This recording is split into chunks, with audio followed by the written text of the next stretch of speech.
부터 22절까지 말씀으로 사람에게 깨달음을 주신다. 사람에게 깨달음을 주신다. 이런 제목으로 말씀의 은혜를 나누고자 합니다.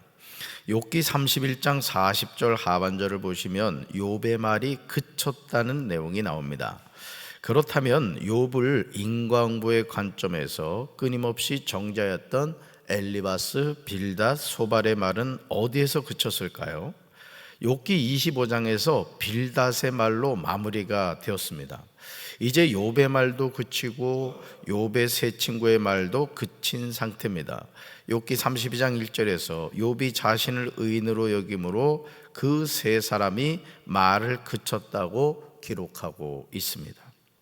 욥의 세 친구가 그렇게 욥을 몰아붙였음에도 불구하고 욥은 자신의 의를 주장합니다.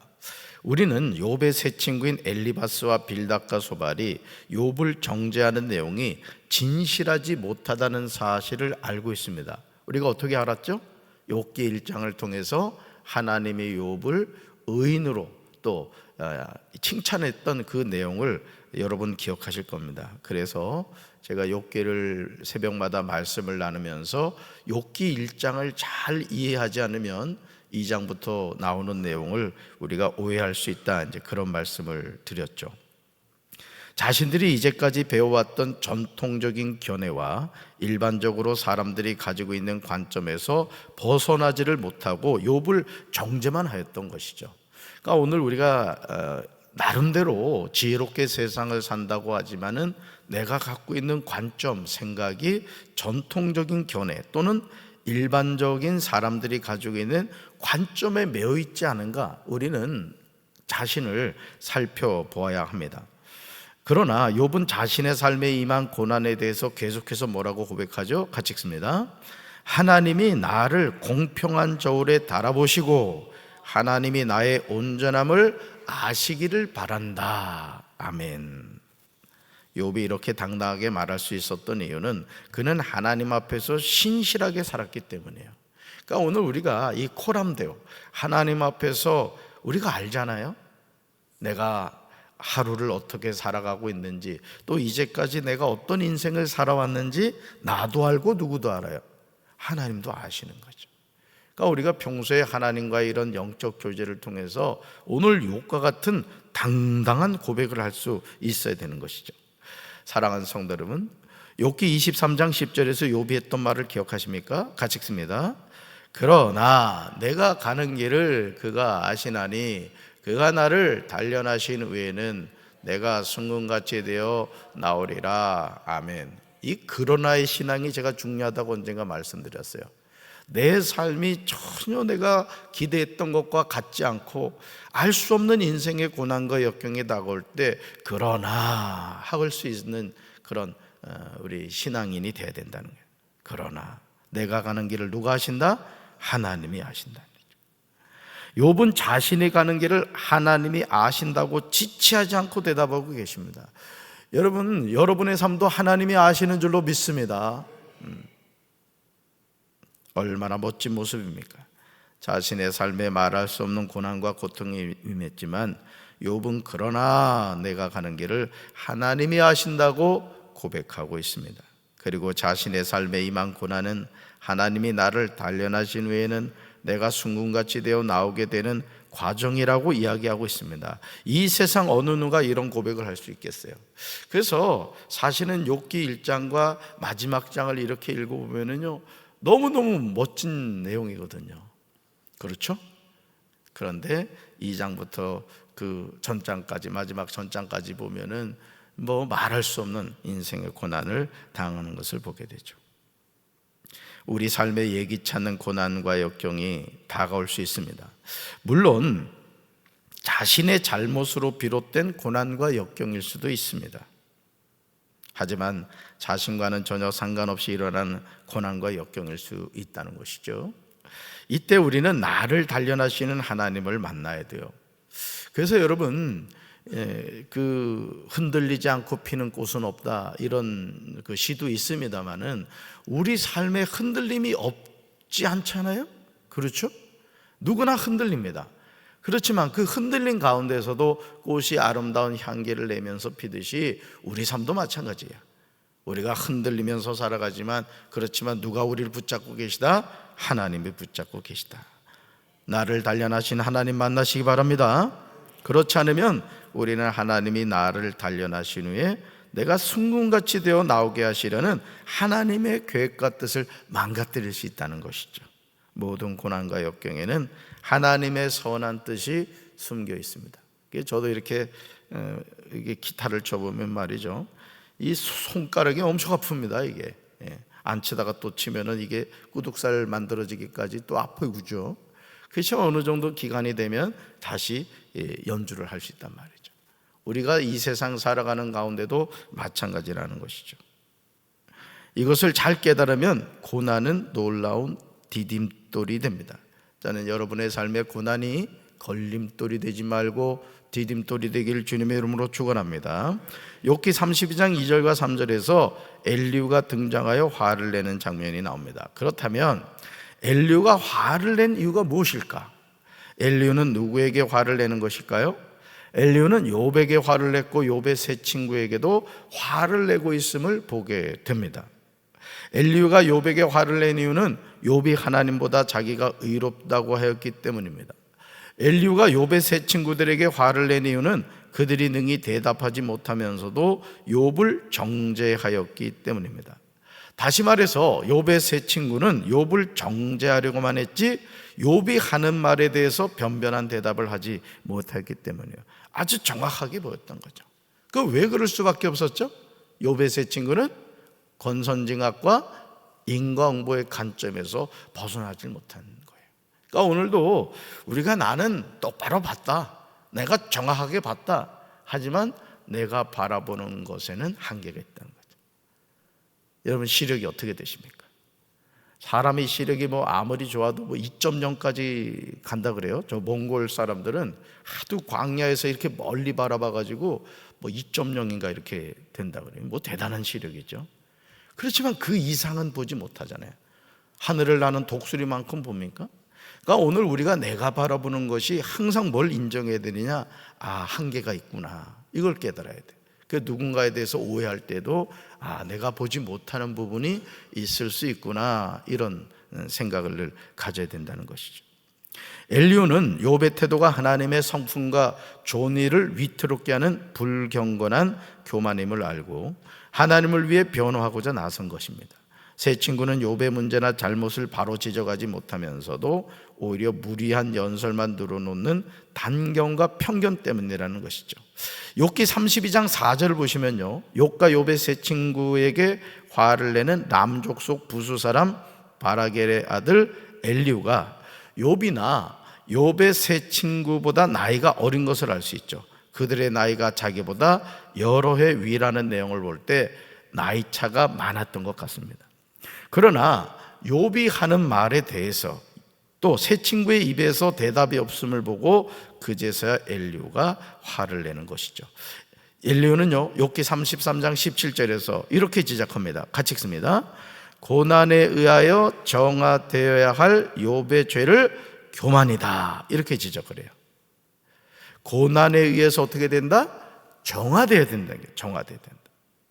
그러면서 욥의 죄를 교만이라 지적하는데 욥의 임한 고난의 의미를 해석하고 있음을 보게 됩니다. 욥도 사실 이 말을 했죠. 나이 가는 길을 그가 아시나니 나를 단련하신 후에 어떻게 된다? 순금과 같이 되어 나옵니다. 여러분, 순금이 그냥 만들어지지 않죠. 모든 찌꺼기가 다 제거되어 되잖아요. 지금 엘리후도 그런 관점에서 이야기하고 있는 것을 보게 됩니다. 욥기 32장 6절과 7절에서 엘리후가 연소자라는 사실 때문에 자기 의견을 감히 내놓지 못하였음을 알 수 있습니다. 그러나 욥과 세 친구의 말이 그친 후에 엘리후는 자신이 참아왔던 말을 쏟아놓습니다. 8절에서 엘리후가 이렇게 말씀하죠. 같이 말하죠. 그러나 사람 속에는 영이 있고 전능자의 숨결이 사람에게 깨달음을 주신다. 아멘. 사람 속에는 뭐가 있다고요? 영이 있대요. 또 전능자의 숨결이 사람에게 뭘 주신다? 깨달음을 주신다는 거예요. 그래서 여러분이 이렇게 새벽 기도에 나와서 하나님께 기도하고 또 하나님과 동행하는 삶을 살 때 하나님이 뭘 주셔요? 깨달음을 주시는 거예요. 그걸 뭐라고 해요? 지혜라고 하는 게 지혜. 자, 우리 사랑하는 성도 여러분들에게 하나님이 주신 이 지혜가 함께하기를 주님의 이름으로 축원합니다. 얼마나 놀라운 깨달음입니까? 엘리후가 주장하는 것은 자신이 연소함에도 자신이 연장자인 욥과 세 친구를 가르칠 수 있는 정당성은 모든 지혜의 원천이신 하나님으로부터 임한 깨달음 때문이라는 거죠. 엘리후는 자신이 이런 능력을 소유한 존재임을 강조하고 있어요. 엘리후는 이렇게 강조하죠. 같이 읽습니다. 사람의 영혼 속에 하나님이 주시는 통찰력이 인생의 연륜에서 얻어지는 일반적인 지혜보다 우월하다. 아멘. 아주 중요한 내용이에요. 사람의 영혼 속에 하나님이 주시는 통찰력. 이걸 얻어야 돼, 이걸. 그래서 우리가 7살 애한테도 배울 게 있다고, 여러분 이거 맞는 겁니다. 틀린 말이 아니에요. 우리는 나보다 나이가 어린 사람에게 대해서 이렇게 좀 이렇게 좀 무시하는 경향이 있습니다만, 우리나라 특별히 장유유서라는 이런 어떤 그 관점을 갖고 있잖아요. 근데 나보다도 어린 사람들에게 배울 게 있다고요. 이 담임 목사도 마찬가지입니다. 담임 목사도 우리 전도사님들한테 이렇게 배우는 게 있어요. 또 배워야 되고요. 여러분도 마찬가지. 우린 죽을 때까지 배워야 됩니다. 아멘. 나이 많다고 이러고 있으면 인정 안 해줘요. 또한 엘리후 자신의 진술이 하나님으로부터 영감으로 주어진 신적 권위가 있는 것임을 주장하면서 자신의 의견을 말합니다. 그러니까 이 엘리후는 뭘 얘기를 하는 거예요? 하나님이 주신 통찰력이 나에게 있다 이거예요. 나는 비록 나이는 여러분들보다, 당신들보다 어리지만 내 속에 하나님의 영이 있고 하나님이 주신 통찰력을 나는 가지고 있다. 그래서 여러분들에게 이 얘기를 할 수가 있다. 욥의 세 친구에게 이 얘기를 하는 겁니다. 사랑하는 성도 여러분, 우리는 매일 매순간 나이를 먹습니다. 그러므로 우리는 누구나 철이 들고 싶어 하죠. 하지만 어떻게 된 일인지 좀처럼 철이 들질 않아요. 한번 머리 두드려 봐요. 철이 들어있는지. 철이 들지 않는단 말이에요. 우리가 죽을 때까지 철 들지 않는 사람이 있어요. 여러분, 신앙적으로 철이 든다는 건 뭐냐면 신앙적인 성숙이 있다는 얘기예요. 성숙이 있다는 게. 여러분 보면 신앙생활 하면서 잘 삐지는 사람이 있어요. 또 시험 잘 드는 사람이 있어요. 왜 그러냐? 철이 안 들어요. 철이 안 들어요. 가끔 머리를 좀 두드려 봐요. 안 되면 철분이라도 좀 드시라고. 엘리후도요, 이 사실에 대해서 강조하는데요. 자, 9절 같이 읽습니다. 어른이라고 지혜롭거나 노인이라고 정의를 깨닫는 것이 아니라. 아멘.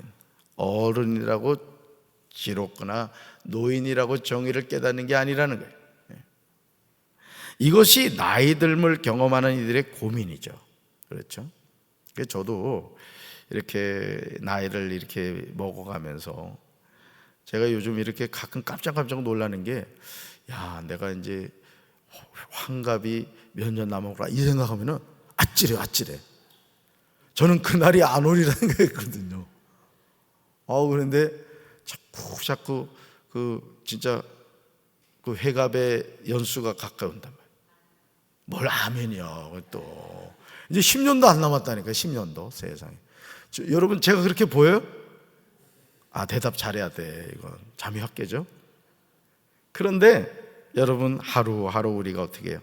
나이가 들어가고 있죠. 우리가 지혜를 깨달아 공의를 판단할 힘은요, 오직 하나님의 권능에 의한 영감에 있는 거예요. 그러므로 단지 나이가 많아 인생의 경험이 많다고 반드시 지혜로울 수 있는 것은 아니라는 거예요. 그러니까 여러분, 어떻게 보면 그런 것 같습니다. 우리가 정말 예수 그리스도를 통해서 구원의 분명한 확신을 갖고 내가 이 세상을 살아가는 분명한 이유를 알고 살아가는 인생이 복 있는 인생입니다. 제가 그런 비유를 많이 합니다만은 요즘 우리 문화가 어떤 뭘 쓰는 문화가 아니잖아요. 아마 우리 최용석 권사님은 많이 안 쓸 것 같아. 이렇게 업무 볼 때 메모하시는 일이 많습니까? 거의 컴퓨터로 하죠. 거의 씁니다. 거의 자판기를 두드린단 말이에요. 그래서 저도 여러분 어느 순간부터 제가 이 패드를 쓴단 말이에요. 설교문을 제가 프린트를 안 해가지고 옵니다. 그러다 보니까는 어떤 현상이 나타나냐면 제 목양실에 볼펜이 많단 말이에요. 볼펜이. 그런데 어떤 볼펜은요 쓰임을 못 받는 거예요. 쓰임을. 가끔 미안하더라고요. 아유 야 미안하다. 내가 널 써줘야 되는데 쓸 일이 없다. 여러분 내가 이 세상을 살아가는 이유와 목적을 안다. 행복해요? 행복하지 않아요? 이건 행복한 겁니다. 그 보세요. 내가 예수 이름으로 구원받았지. 내가 이 세상을 살아가는 이유를 알지. 또 내가 이 육신의 장막을 벗을 때 예수 이름으로 구원받아 천국 간다. 여러분 된 거 아니에요 그럼? 그래도 안 돼요? 그래서 예수 믿는다는 게 우리가요 예수 믿는 것은 받은 적이 많다는 고백이 사실입니다. 그래서 저는 우리 사랑하는 성도 여러분들이 내가 이 세상 사는 이유와 목적이 여기 있구나 바로 깨닫고 살게 되길 주님의 이름으로 축원합니다. 주님의 이름으로 축원합니다. 자, 그래서 단지 나이가 많아 인생의 경험이 많다고 반드시 지혜로울 수 있는 것이 아니라는 거죠. 이런 사실 때문에 엘리오는 내 의견을 말하겠다는 거예요. 세월이 유수와 같다고 말하곤 하죠. 하루가 어떻게 지나가는지, 한 달이 어떻게 지나가는지, 한 해가 어떻게 지나가는지 여러분 느끼십니까?